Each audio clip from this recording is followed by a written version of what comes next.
Peuple de France, je vous appelle à faire des appels à la grève générale à partir du 25 février, jusqu'au 1er mars. Et à partager cette vidéo en masse, à vos amis, collègues, familles, etc. La grève, c'est quoi?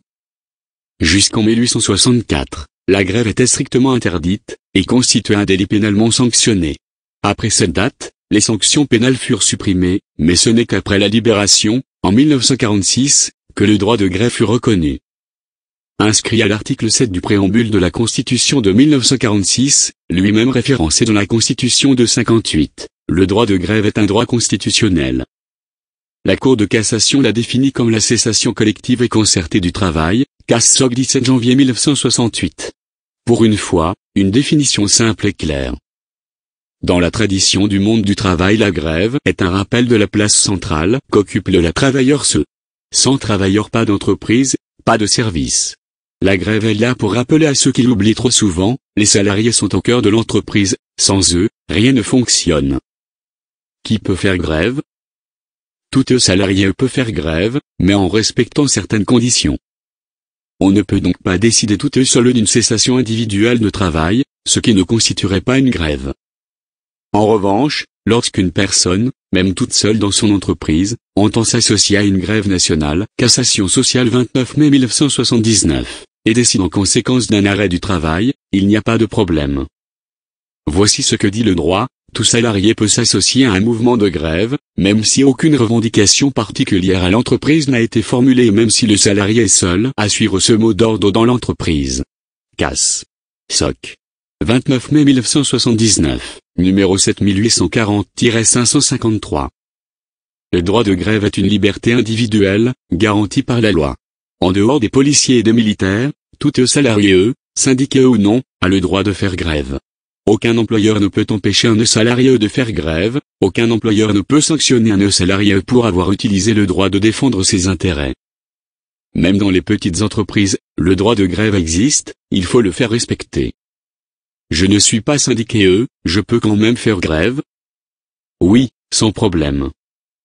Que vous soyez syndiqué ou non n'a aucune importance, en vous référant à un mot d'ordre de grève nationale déposé par les syndicats. Que vous soyez salarié du secteur public ou du secteur privé, vous êtes couvert. Faut-il faire signer des documents avant? Non, aucun document écrit ne peut être exigé de la part de votre employeur. Votre employeur ne peut vous réclamer aucune déclaration, formulaire, ou document écrit quelconque. Dans le secteur privé en général, il n'y a aucune obligation légale de prévenir votre employeur.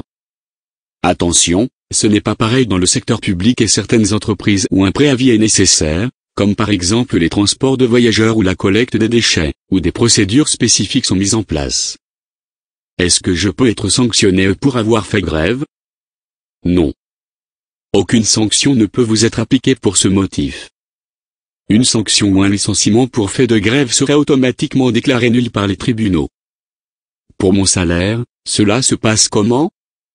Dans le cas normal, l'employeur peut retenir sur le salaire de la personne en grève la fraction de salaire correspondant à la durée pendant laquelle le salarié est en grève. Aucune autre retenue ne peut être appliquée.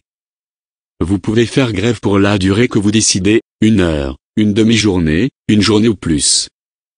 Il ne peut pas y avoir de mention sur le bulletin de paie de l'exercice du droit de grève. Mon employeur peut-il m'interdire de faire grève? Non, il ne le peut pas. Mais attention toutefois à respecter les procédures prévues, en particulier le délai de prévenance qui s'applique notamment au secteur public ou de transport. Dans certains secteurs comme la santé, les grévistes peuvent être réquisitionnés ES. Mon employeur peut-il m'interdire de faire grève? Non, il ne le peut pas.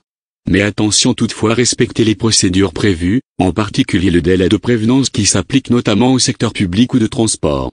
Dans certains secteurs comme la santé, les grévistes peuvent être réquisitionnés ES. Mon employeur peut-il m'interdire de poser un jour de RTT, ou un jour de congé les jours de grève? Oui, mais uniquement pour motif impératif de service, tout comme un jour de congé normal ou une RTT normale. Mais il n'est fait nulle obligation au salarié d'être spécifiquement présent les jours de grève dans son entreprise. Tout salarié peut poser un jour de congé, un jour de RTT, un jour de repos compensateur ou de récupération, ou aussi être malade.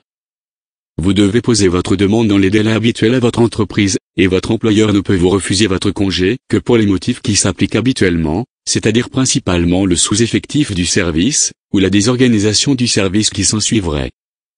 L'entreprise peut-elle remplacer les salariés grévistes? L'employeur ne peut pas faire appel à des travailleurs temporaires ou à des salariés engagés par un contrat à durée déterminée pour remplacer des salariés grévistes. L'employeur peut avoir recours aux non-grévistes pour remplacer des salariés grévistes. Les grévistes ne peuvent s'opposer à leur remplacement. L'employeur peut demander aux non-grévistes d'effectuer des heures supplémentaires